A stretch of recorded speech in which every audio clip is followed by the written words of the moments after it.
अनुराधा वैदिक एस्ट्रोलॉजी में आप सबका अभिनंदन। आज हम बात करेंगे पेट के दर्द के बारे में। जब पेट का दर्द उठता है तो व्यक्ति बेहाल सा हो जाता है। ऐसे तो हम कुछ भी खाते हैं, सब कुछ पचाने की क्षमता रखते हैं, लेकिन बहुत लोग ऐसे भी होते हैं जिनका पेट बहुत सेंसिटिव होता है। और क्या हम एस्ट्रोलॉजिकली इसको समझ सकते हैं, देख सकते हैं? जी हाँ, और आज हम वही करेंगे। लेकिन उससे पहले आप सबका धन्यवाद कि आपने हमारे YouTube और Spotify चैनल्स को लाइक, शेयर, सब्सक्राइब किया। आपने अपने सुझाव लिखे, आपने अपने ओपिनियंस बताए। यदि आपने हमें लाइक, शेयर, सब्सक्राइब नहीं किया है तो याद से करें और बेल आइकन भी याद से दबाएं ताकि आपको अपडेट्स निरंतर मिलती रहें। हम कालपुरुष कुंडली से शुरू करते हैं। कालपुरुष कुंडली में पंचम भाव को पेट का भाव बोला गया है। वो आपके निरोगता का भाव भी है। तो पेट को यदि हम निरोगता से जोड़ेंगे, ये हम ये बता सकते हैं जठराग्नि का भाव है। यदि हमारी डाइजेस्टिव पावर्स हमारे अच्छे हुए तो हमारा जीवन जो है वो प्राय निरोगी जीवन रहेगा।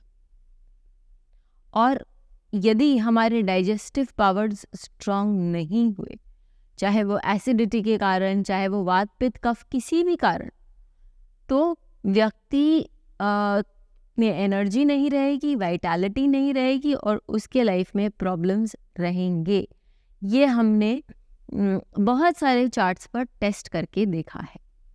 तो सिंह राशि जो कालपुरुष कुंडली का पंचम भाव है, वह बताता है कि आपकी वाइटैलिटी कैसी रहेगी। यदि सिंह राशि कॉम्प्रोमाइज्ड है तो आपकी इनिशियल वाइटैलिटी ही कॉम्प्रोमाइज्ड है।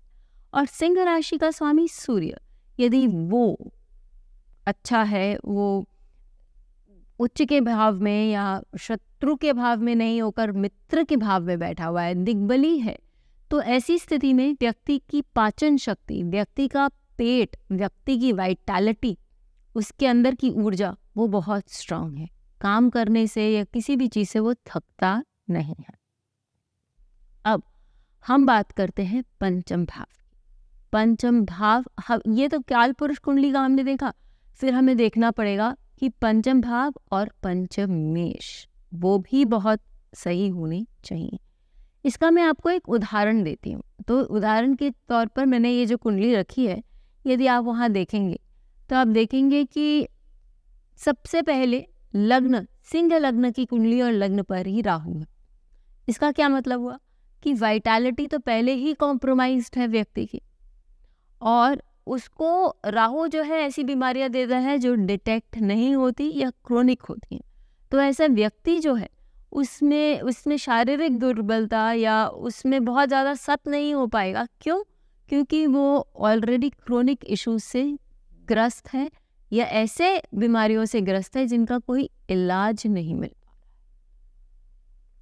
फिर हम देखेंगे सूर्य, क्योंकि लग्न का स्वामी सूर्य वो आपका वाइटैलिटी बताता है, और साथ ही और कौन बता, सूर्य आपके जो है वो यदि यहाँ पर डेबिलिटेटेड है तो वो कमज़ोर है, क्योंकि डेबिलिटेटेड होने से, शत्रु भावों में बैठने से वो कमज़ोर ही होता है। तो सूर्य यहाँ कमज़ोर है, तो व्यक्ति के एक्चुअली उसकी जो हेल्थ इश्यूज़ हैं, खाली पेट के इश्यूज़ नहीं, उसके हेल्थ इश्यूज़ होंगे। अब हम पंचम भाव पे चलते हैं।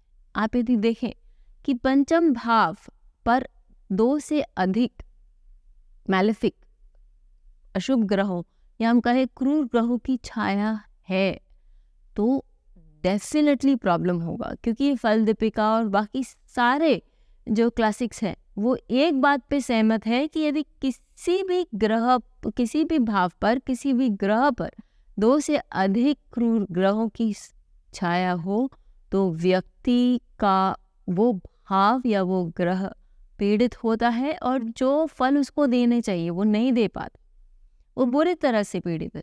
अब यहाँ देखिए आप, शनि जो रेट्रोग्रेड है, रेट्रोग्रेड होकर शनि अष्टम भाव में बैठकर ये पंचम भाव को दृष्ट कर रहे हैं और वो बहुत पावरफुल है।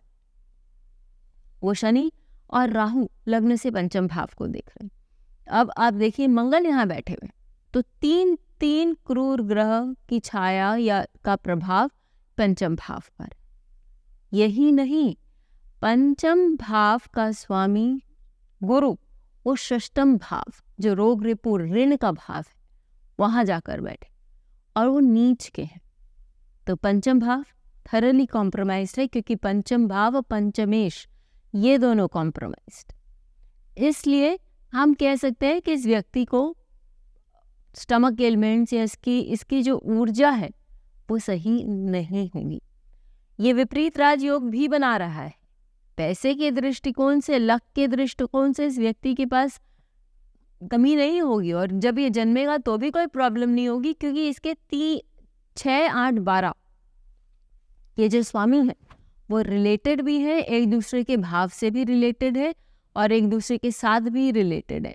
तो ये इस व्यक्ति को जीवन में धन आदि की कोई कमी नहीं देंगे, लेकिन ये व्यक्ति जो है वो लाइफ में प्रॉब्लम्स, उसके हेल्थ इश्यूज आएंगे।